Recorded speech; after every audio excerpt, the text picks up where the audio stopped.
Muri yeZimbabwe zvinhu zvinosiririsa. Kuri kunzi kune murume anonzi Ndodana Shuma, who is well known as Mark.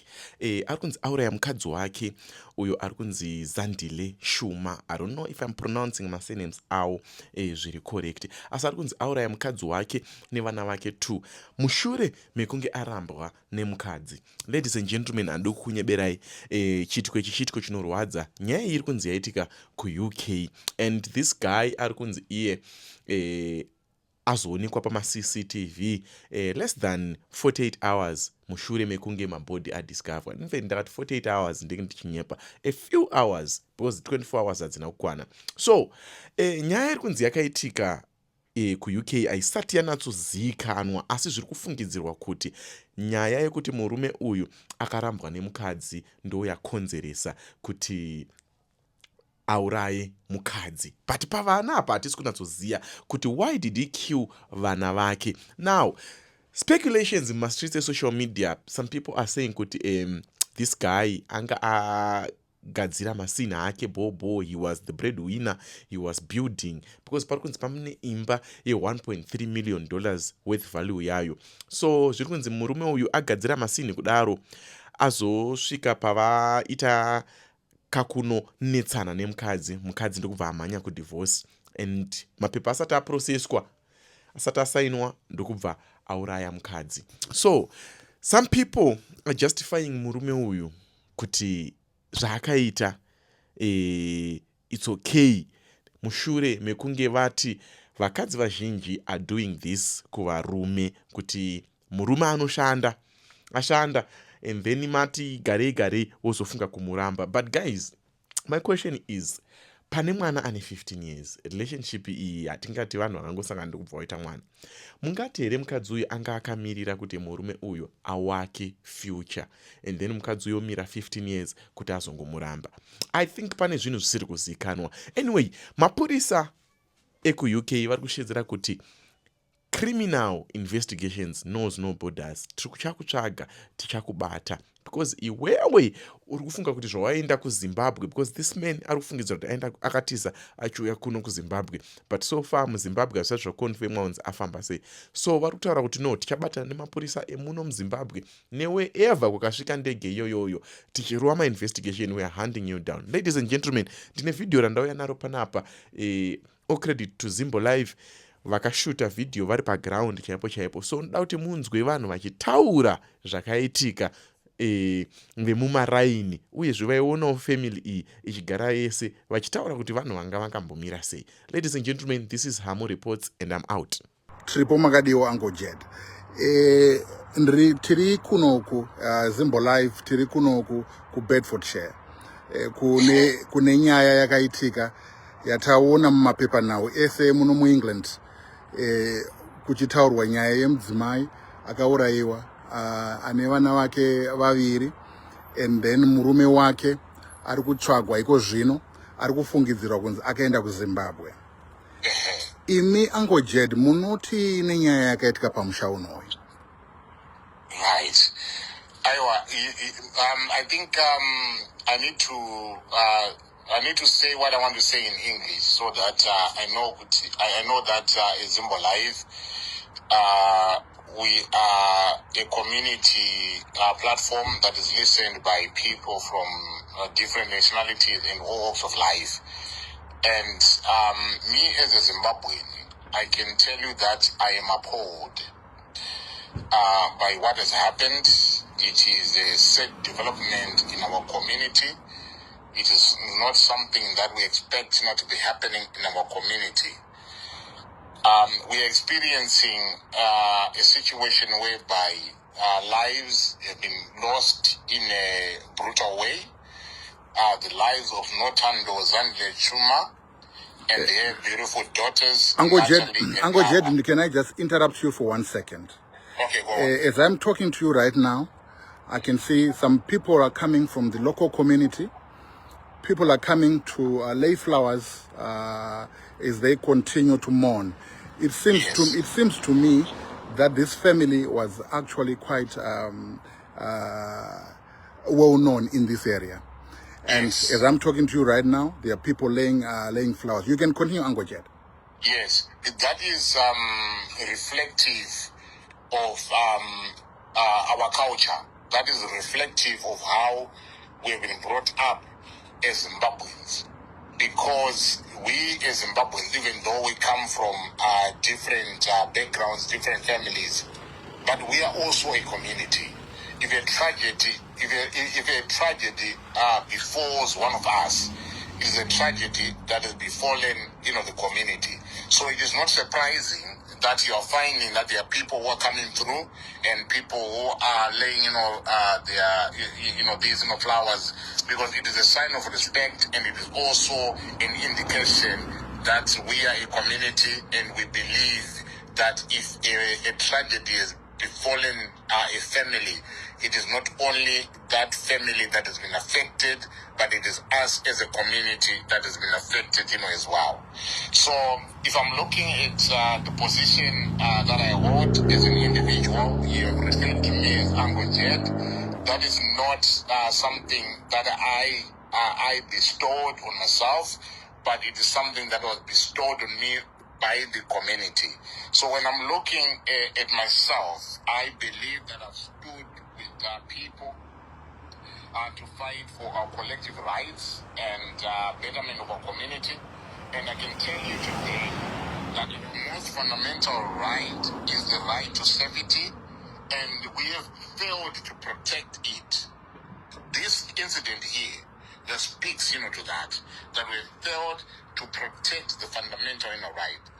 This is not a private domestic dispute. I want it to be clear. I want everyone, to understand that it is a catastrophic human rights violation that has happened right there on our doorstep. The right to life, the right to dignity, and the right of protection to grow up, the right to protect our children. I want to emphasize that. Our children to grow up free from terror is something that is not negotiable. It's a non-negotiable right. It's something that we need to protect us as a community.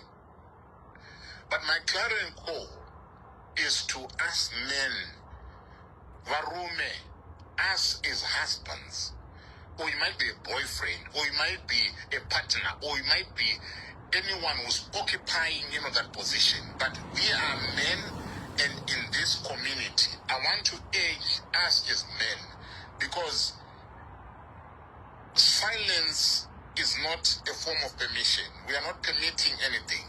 We cannot champion. I'm known for political, discussion, but I can never be championing political conversations or economic, progress, out there, whilst we are allowing, tyranny and violence to govern our homes, wherever, you are. You might be in the UK, you might be in Zimbabwe, you might be in Australia, you might be in, in America, wherever you are. We cannot allow that, to be happening, because we owe it not only to our children to teach them what it means to be a father figure in the household, but we owe it to them so that they can pass it on to future, generations. Uncle Jed, Yes. as I'm speaking to you now, I can see more people from the local community coming to lay flowers here.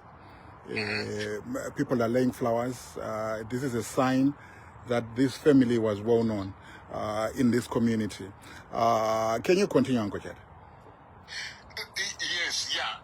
You see, this is, of course, when I started, I was talking about us as a community, coming together, and from that cultural, perspective. But what you just told me, it is something that speaks to a thing that transcends any cultural things, that we can, begin to be speaking about here. Because if a tragedy befalls a community, it affects everyone in that community, whether you're Zimbabwean or not. But what has happened here affects people who are living in that community. So what I am trying to put across here as a member of the community who's coming from a Zimbabwean background, I am saying in solidarity with those that are coming through, we must be in a position to be dismantling the toxicity, the outdated, patriarchal mindset that view women and children as property to be controlled or eliminated. Because if you want to look at it, this is what has happened here, and it is unacceptable.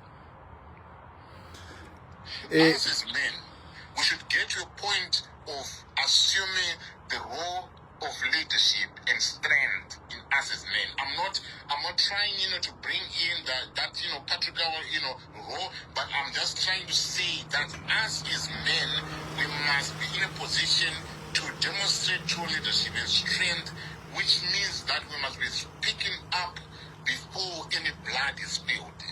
I've come to understand that, there were conversations that were being held,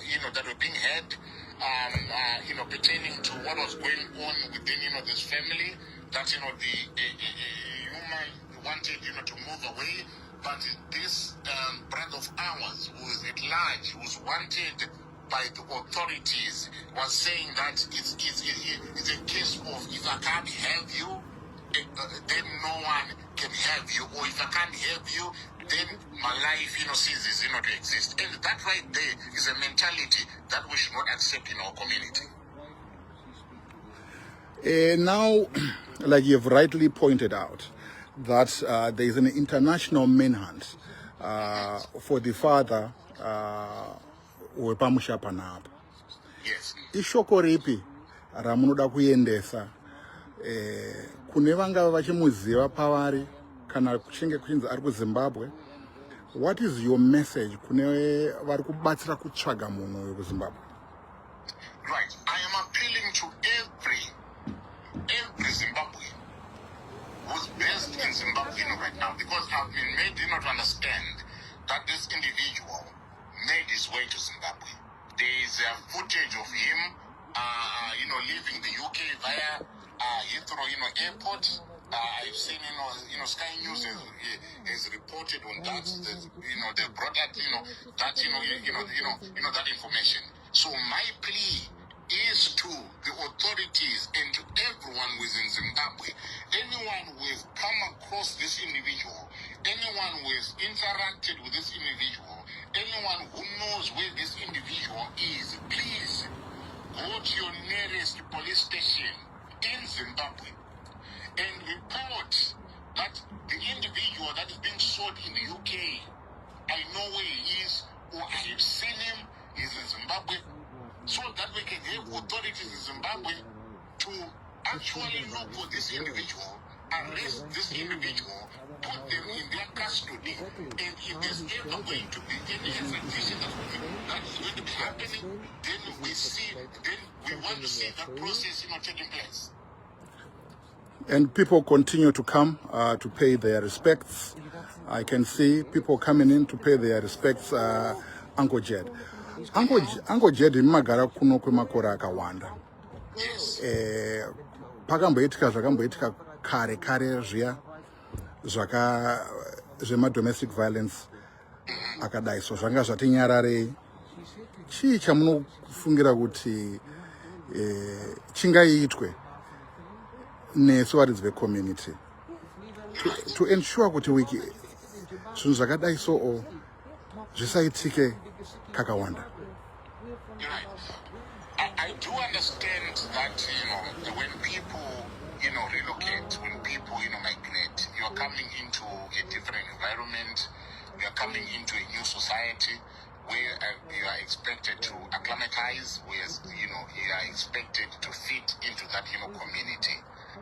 There are things, that we've discussed as people of Zimbabwe, the things, that have changed as a result of, this, relocation. But when it comes to the sanctity of a family, sanctity of a marriage, sanctity of a household, I want to believe that that is something that should never change, that because we've relocated. We must continue to hold, our principles intact. We must continue to be guided by what we believe in, what we come to understand when it comes to what family, is all about. If there are problems in the household, if there are problems in the family, yes, understand that we might be in a faraway land, because we grew up in a situation where we used to have aunties, we used to have uncles that would give us, guidance in case, there's a problem in the household. But I want us to continue with that, tradition. I know some of you guys might be saying, or some people might be saying, but we are in the UK. We do not have those aunties. We do not have, those uncles. But still, the channel of communication has not died between us here in the UK and, our relatives who are in Zimbabwe, who can give us, guidance. We can still, channel that. And also, when we come into the UK, there are people that have lived here. They are respected, individuals. They are respected aunties. They are respected uncles. We can also reach out, to those people and seek guidance whenever we are having a problem in our households. You understand? And if that is something, that, you cannot have access to, there are also other avenues that are existing within, these societies, whereby you can reach out to organizations that deal with domestic violence, domestic issues, organizations that can give you guidance, organizations that can signpost you to where you're supposed to be getting the help that you need, right? This is happening on a professional setting. What I was describing earlier on is something that is happening, that happens on a domestic level, but it's happening on a professional setting where you get help from trained individuals, and those individuals, I understand, that are being trained in terms of cultural sensitivity. They can understand some of these things that I'm talking about. So do not despair. Do not think that you have reached a point whereby you cannot get help. Reach out to people. Reach out to your neighbors. They can signpost you. Reach out to organizations, community organizations. They can signpost you where you can go on and get advice and get help if you are experiencing issues that are of a domestic nature. Because domestic problems, I'm not saying they're not there in Zimbabwe. They exist in Zimbabwe, right? But we've got our own ways of dealing with this. Here, there are domestic issues. There are ways of dealing with this. So we need to understand that you might think that you've reached the end, but you have not reached the end. For as long as there's a communication line that is open, for as long as there's a telephone number that is there, that you can dial, that you can reach out to somebody who will be at the end of that communication line, you can be in a position to get help. And it is my clarion call, it is my appeal to us Zimbabweans, to us Zimbabwean men, because as you rightly pointed out, this is not the first time that we've had, a scenario, like this. We've dealt with so many scenarios whereby we've lost our sisters, in the hands of their husbands, in the hands of their brothers. But all I'm trying to say is, I am trying to say to you, us as Zimbabweans, us as Zimbabwean men, we need not to suffer in silence. If you're experiencing, domestic abuse, if you're experiencing anything that can push you to the limit, please reach out to the authorities, reach out to professionals, reach out to anyone that can be in a position to be giving you help. So that is what I can say pertaining to that. Thank you so much, Uncle Jed. As we are speaking, I think you can see there are more people. There are more people from around the community who are coming to lay flowers. People are still coming in, and just to give an update, at the back of the house, I can confirm that the police forensics are still there. They are still coming out with bags of material. Now, Uncle Jed, I think if you look at the caliber of the location where I'm standing, sesuma Zimbabweans takauya kuno kuzotsvagawo uraramo. I think you can see that I'm standing at quite an affluent location. In other words, ndiko kwatinoti vanhu vanenge vabudirira mucommunity. Yes. In fact, I'm told in Badzirikunoko, as I'm speaking, I can see some police are still bringing out bags of materials from outside. As I'm speaking right now, they're putting some materials in their van. Uncle Jed, this is in a very affluent place. I'm told in Badzirikunoko, 1.2 to 1.5 million. And to notice sure aiwa vanhu vanenge vasvika pakuti aiwa vakomborerwa naMwari. What I'm going to talk about now is just hearsay. I must confirm that this has not been confirmed by the authorities, but is being reported in the mainstream newspapers. Kuti, there had been a divorce case pending. Panyaya imimi generally zvenyu muchitaura zvenyu generally kune vangave vachienda go through nyaya dzemadivorce. What is your advice, sir uncle of the community? Right. Okay, you've spoken about the area being an affluent area and people with means, people who can afford to do. And generally we've been told that some of these things to do with domestic violence, they are as a result of social determinant of health, maybe poverty, unemployment, and people, living in situations whereby, they'll be struggling. But in this case here, it gives us, evidence that when it comes to matters of domestic violence, even though there's evidence and strong indicators that speaks to social determinant of health, determining or underpinning some of the occurrences that we've come to witness. But this right here is evidence that these things can happen to anyone, whether you are living in an affluent area, it does not matter, whether you're living in poverty, it does not matter, but things like this happen. And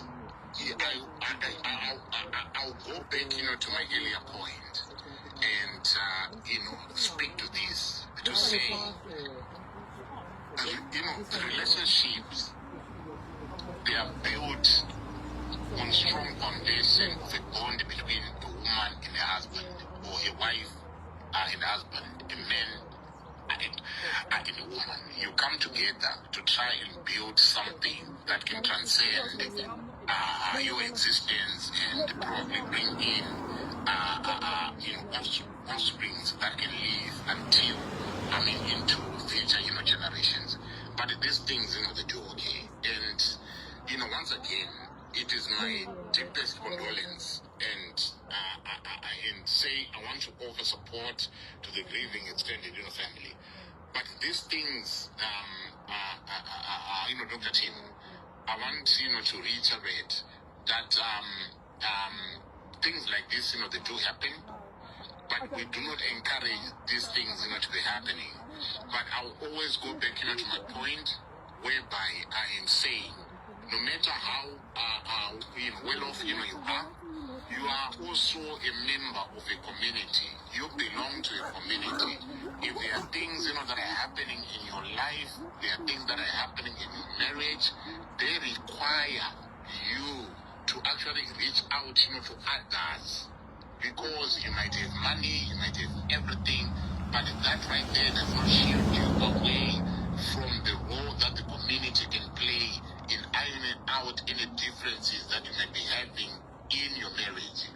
And marriages, right, when we take the vows, we expect that they are until death do us part, apart. But these things are inevitable. Even though we took those vows, there comes a point whereby people will end up not agreeing. People will end up wanting to go their separate ways. If it gets to that point, I understand that there are emotional issues involved etc. So someone might be saying that, you cannot walk away from me. Or somebody might say, you know what, I'm not prepared to lose you. It's either I lose, you know, if I lose you, it means that no one is going to be helping you. And this is something that is mirroring the situation, you know, that we're facing, you know, today.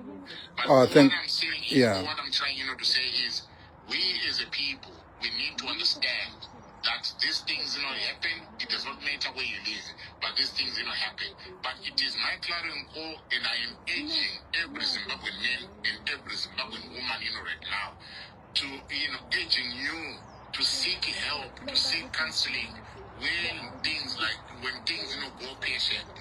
When you are no longer in that position whereby you could say that, you know, we are living, you know, in harmony. It is always important for you to walk away as an individual than to have 6 men carrying you out of the house. Thank you so much, Uncle Jed.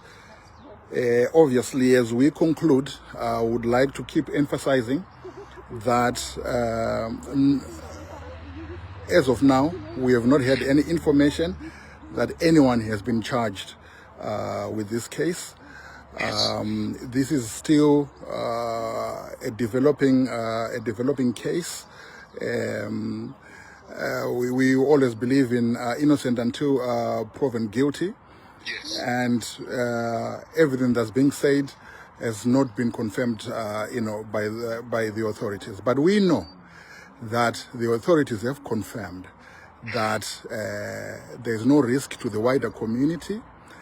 The authorities have also confirmed that there is an international manhunt for Baba Vepamshapanapa. Tichipeta chirongwa ichi. Kana Baba Vepamshapanapa vari kukuteerera imi Uncle Jed. Ishoko ripi ramuda kuudza Baba Vepamshapanapa? Right. Yeah, before I address him, I want to, you know, reiterate this.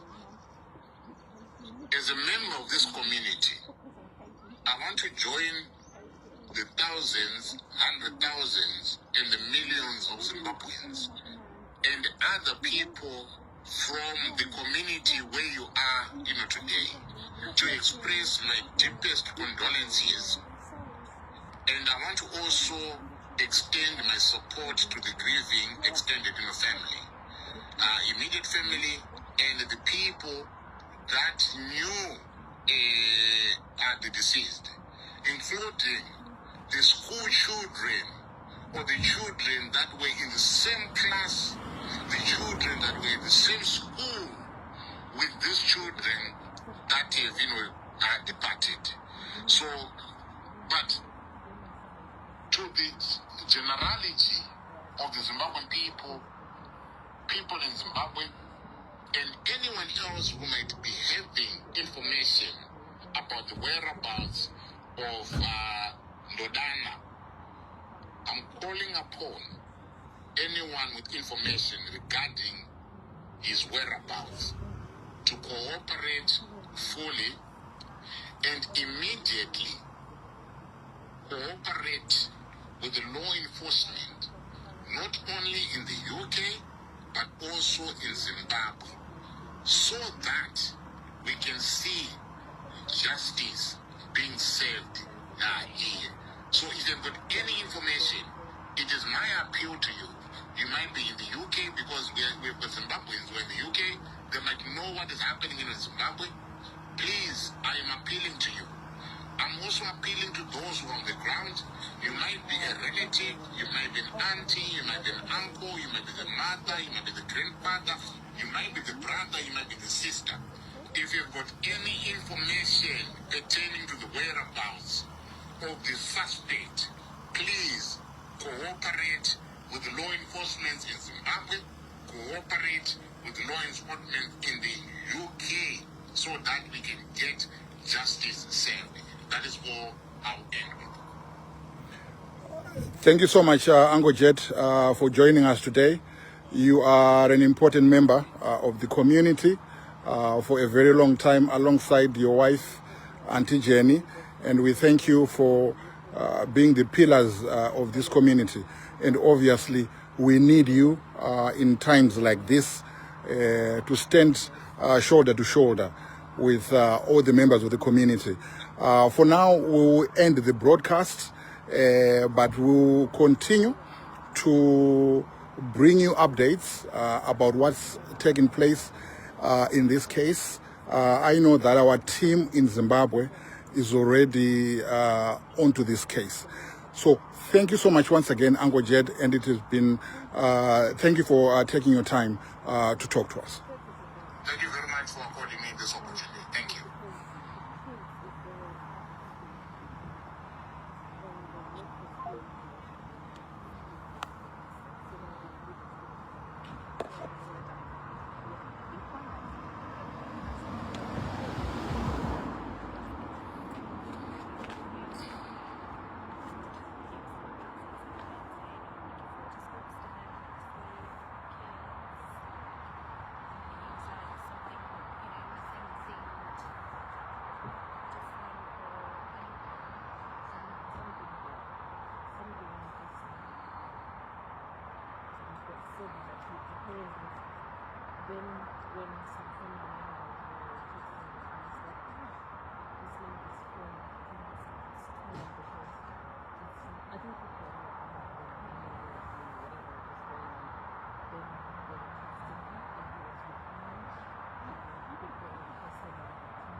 Exactly.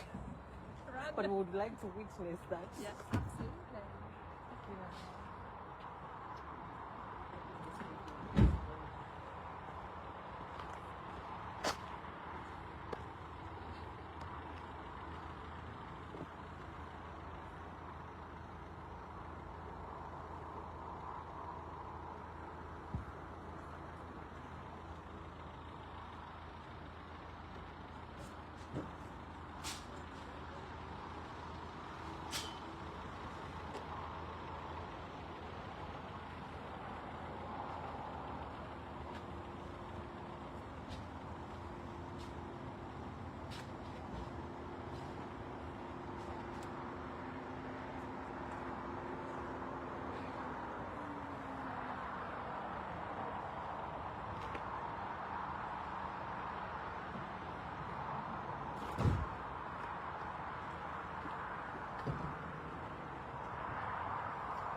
happened here? What happened here? A woman, Yeah. a mother, and the 2 kids Yeah. were found dead inside that home. No. Yeah.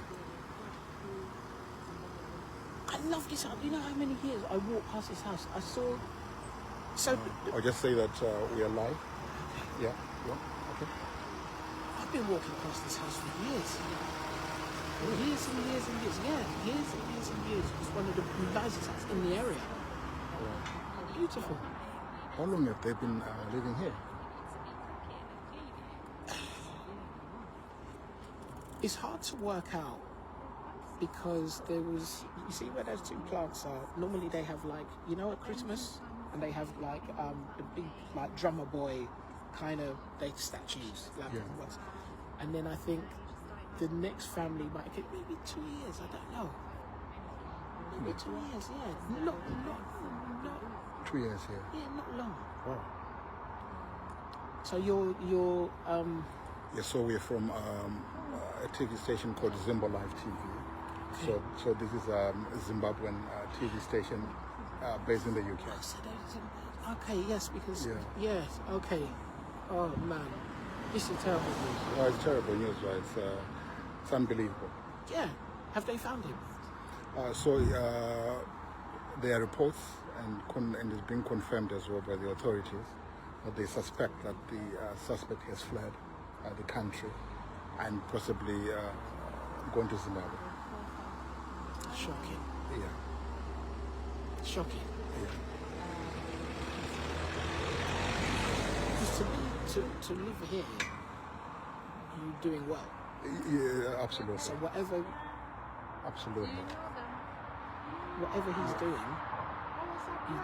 doing well. So how could it end up like this?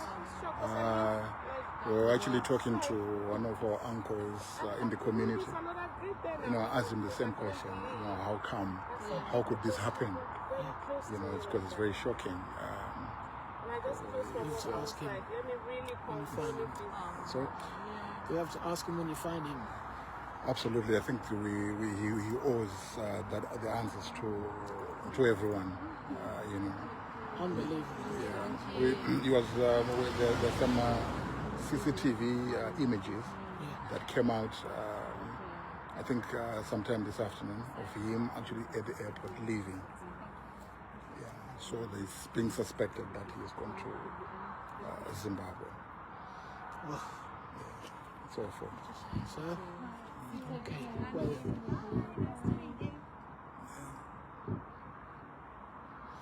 So Thank you so much. I will see you soon. Yeah, Take appreciate care. it. Okay, sure. All right.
care. God bless you. Yeah. God bless you. Yeah. Take care, young man. Look after yourself.